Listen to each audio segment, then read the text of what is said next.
नमस्कार बंधुरा आजकेर एक सुंदर स्वास्थ्यकर झोल देखाबो।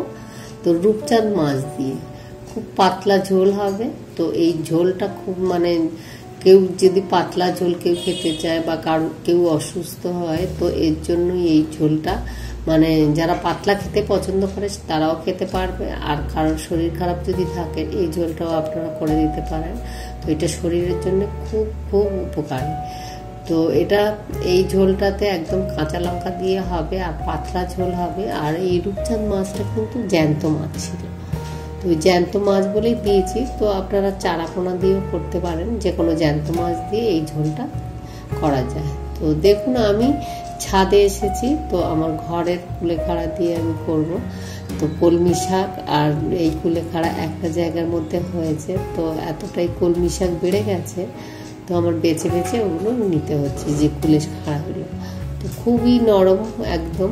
তো এগুলো ঝোলের মধ্যে দেব, তো প্রচুর মানে মানে ঝোলটার উপকারিতার জন্য দিচ্ছি আর টেস্টি হবে। আর এগুলো শক্ত শক্ত তো না, একদম ডগা ডগা ডগার শাকগুলো দিলে নরম শাক। এগুলো কলমি শাকও এই জ্যান্ত মাছের ঝোল করা যায়। তো আমি কলমি শাক বন্ধুরা দেখিয়েছি একবার মানে চারাপোনা দিয়ে। তো আমি এর মধ্যে এবারে আজকে দেখাবো রূপচাঁদ মাছ দিয়ে এই কুলেখাড়ার ঝোল। তো এই ঝোলটা কিন্তু খুবই উপকার। তো ওই জন্যেই সবসময় পেঁয়াজের মাছ বা সর্ষের মাছ এরকম খাওয়া যায় না, একটু ঘুরিয়ে খেলেও ভালো লাগে পাতলা ঝোল। আর মানে উপকারের জন্য আরও বেশি খাওয়া দরকার। সবসময় তেল মশলা শরীরের পক্ষে তো ভালো না। তো তেল মশলা খাবে না কেন, তেল মশলা খাবে মাঝে মধ্যে, এরকম ঘুরিয়ে খেলে মুখটাও চেঞ্জ হয় আর শরীরের কোনো ক্ষতি হবে না। কোনো মশলা দেবো না, একদম এই টাটকা আমি তুলে নিয়ে যাচ্ছি। তো এই সামান্য শাক দিয়ে আর পেঁপে আলু দিয়ে ঝোল করবো। তো আপনাদের সবটাই দেখাবো, তো আপনারা দেখবেন। তো আশা করি হয়তো ভালো লাগবে।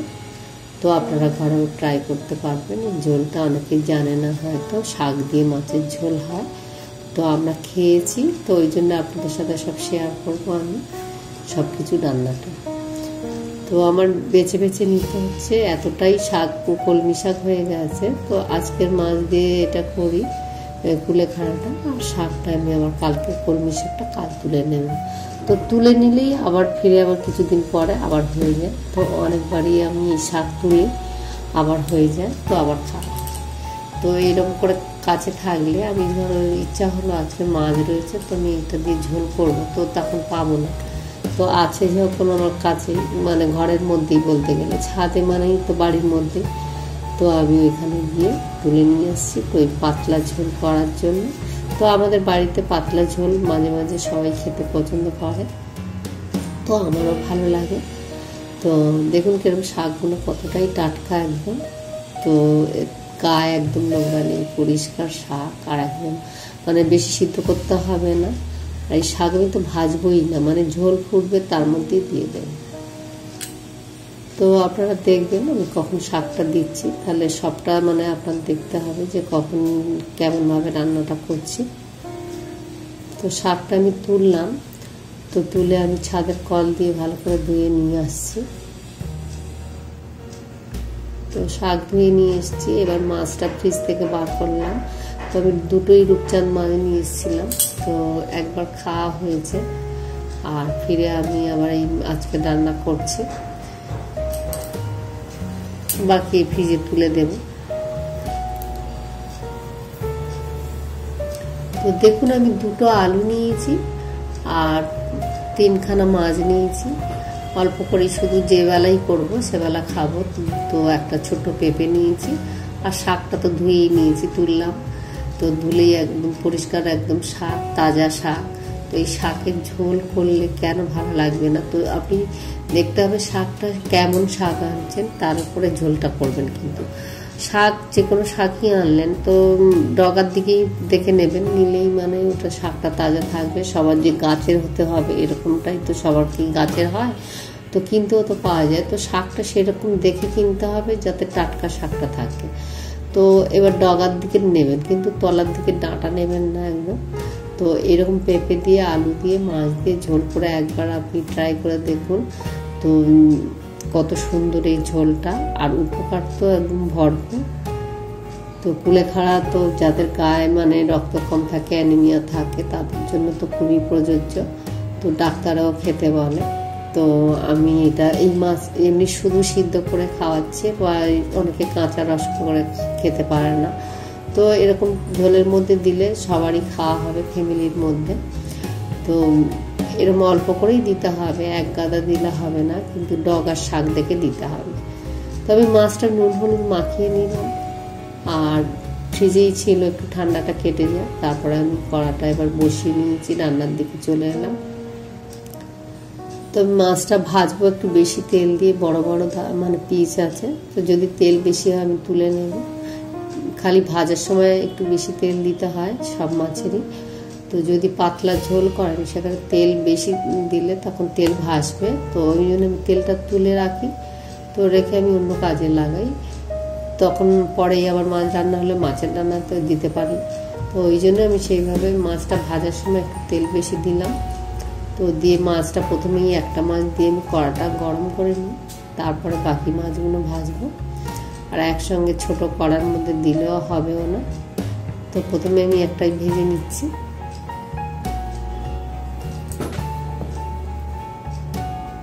জ্যান্ত মাছ থাকলে আপনি যেমনভাবেই করবেন তো খাওয়া যেতে পারে। তো ওই জন্য আমি শাক দিয়ে ঝোল করলেও ভালো লাগবে, পেঁপে আলু দিয়ে তো ঝোল করবো বলে ঠিকই করেছি। তারপর ভাবলাম তো গাছের আছে মানে কুলেখাড়া, মানে কুলেখাড়া তো খুবই উপকারী শাক একটা, তো ওর জন্যেই মানে শাক দিয়ে ঝোল করছি। তো অনেকেই জানে না, তো খালি লাউ শাক দিয়ে হয়তো করে, বা কুমড়ো শাক দিয়ে করে, সেই ডাঁটা দিয়ে, অনেকে আবার শাক দেয় না, কিন্তু আমি শাক দিছি। ওই শাকটা খেতে কিন্তু দারুণ লাগে, মাছের সঙ্গে যে শাকটা দেওয়া হয়।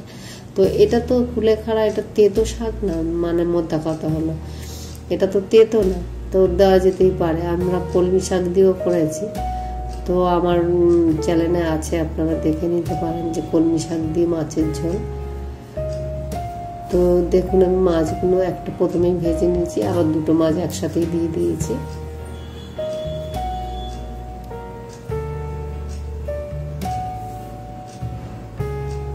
বড় বড় মানে দাগা পেটি মানে মিলেই একসঙ্গেই আছে, তো আমরা ওই জন্য একটা করে প্রত্যেকে নিয়েছি।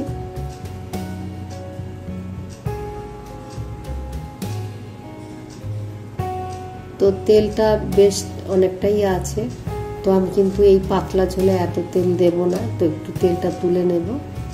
তেলটা আমি তুলে নিয়েছি, নিয়ে একটা তেজপাতা ফাটিয়ে দিলাম, আর দিয়ে গোটা জিরে সাদা জিরে দিলাম। সাদা জিরে দিয়ে এবার জিরেটা আমার একটু মানে পুড়ে যেতে হবে, মানে কড়া হয়ে গেলেই আমি সবজিটা দেব। মানে পেঁপে আলুটা আমি কেটে নিয়েছি, তো আমি একটাই আলু দিয়েছি, বড় আলুটা, ছোট আলুটা দিয়ে নিই, বেশি হয়ে যাবে। আর বেশি আলু দিলে তরকারির টেস্ট নষ্ট হয়ে যাবে। মানে পেঁপেটা অনেকটাই দিয়েছি, পেঁপেটা খাওয়া ভালো বলে, তো পেঁপেটা পুরোটা দিয়েছি। আর আলুটা একটা আলু দিয়েছি, কেটে দেখলাম যে দুটো আলু দিলে বেশি হয়ে যাবে, ওই জন্য একটাই আলু দিয়েছি।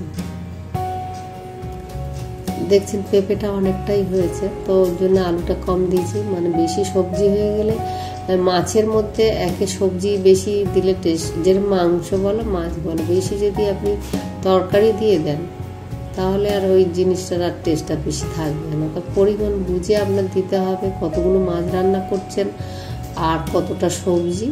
যদি মাছের পরিমাণ বেশি থাকতো সবজি বেশি দেওয়া যেত, তো মাছ তো আমি বেশি দিইনি, 3টে মাছ দিয়েছি, সেটা ওই আন্দাজে আমার এই তরকারিটা ঠিক হবে। তো ওই জন্য সবজিটা আমি পরিমাণ মতন দিলাম। আর কিন্তু শাকটা এখন দেব না, একদম শাক নরম, দেখতেই পাচ্ছেন তো গাছে একদম তুলতুলে পাতা, নরম একদম শাক।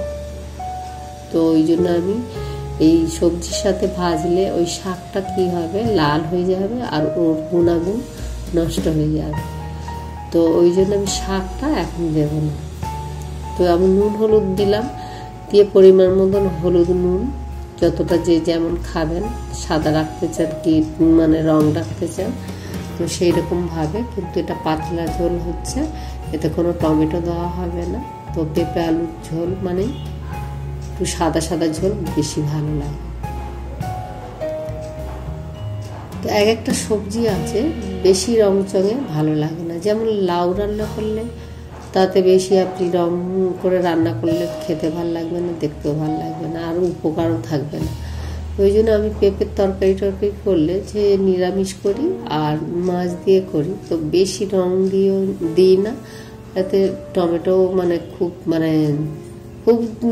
কমই দিই, বলতে গেলে দেওয়াই হয় না আমাদের পেঁপের তরকারি টমেটো।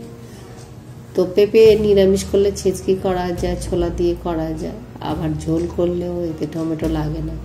আর যখন দেখছেন অনেক পেঁপের হয়ে গেছে যে আজকের একটু টমেটো দিয়ে, তখন শুকনো শুকনো তরকারি করি, যেটা টমেটো দিয়ে ধরো করলাম, দেওয়া যাবে না কেন, কিন্তু ধরো একই অনেক দিনই খাচ্ছি, সবজিটা শুকনো হয়ে গেছে পেঁপেটা, তখন দিই। তো দেখছেন আমার ঝোলটা ফুটে গেল, কথা বলতে বলতে ঝোল অর্ধেক ফুটে গেল, সবজি সিদ্ধ হয়ে গেছে প্রায় অর্ধেক।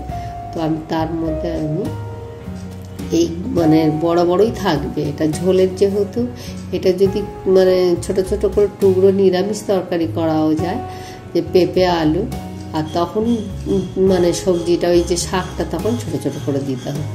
তো এটা যেহেতু আমি লম্বা লম্বা করে মাছ দিয়ে করছি, তো ওই জন্য শাকটা আমি বড় বড় করে রেখেছি। তো এই শাকটা যেই গরম হয়ে গেল, তো পাতাটা একটু সবুজ হলো, তার মধ্যে আমি ঠান্ডা জল ঢেলে দিলাম, তাহলে এই শাকটা সবুজ থাকবে। যে শাকটা একটুখানি গরমে পড়লো, তারপর ঠান্ডা জল দিলাম, ঠান্ডা হয়ে গেল। তো শাকটা গরম হওয়ার পরে ঠান্ডা জল দিলে এই শাকটা কিন্তু সবুজ থাকে, আর সবুজ থাকলেই তবে দেখতেও ভালো আর উপকারটা থাকবে। শাক যদি লাল হয়ে যায়, যে কোনো শাক আপনি রান্না করেন না কেন, শাক লাল হয়ে গেলে কিন্তু তার টেস্টও থাকে না, দেখতেও ভালো লাগে না, উপকারটাই চলে যায়। তো যে কোনো জিনিস একটা পরিমাণ মতন সিদ্ধ হতে হবে, যে কাঁচাও না, আবার সিদ্ধ বেশি হলেও সেটারও গুণাগুণ থাকবে না। তো সেটা আপনার রান্না করলেই, আপনি যে রান্না করে সে বুঝতে পারবে। তো রান্নাটাও আপনারা দেখে নিচ্ছেন, তো এইরকমভাবে করলে এই শাকটা কিন্তু সবুজ থাকবে আর খেতেও ভালো লাগবে, আর উপকার তো আছেই। তো এর উপকার বলা যাবে না, এই শাকটার এত গুণাগুণ। তো অনেকেরই দেখেছি, কেননা আর আমরাও নিজে ট্রাই করে দেখেছি। তো আমার মেয়ের একবার শরীর খারাপ ছিল, খুব হেমোগ্লোবিন কম ছিল, তো এইটা সিদ্ধ করে খাওয়ানোর ফলে তো আমার খুব উপকার পেয়েছি।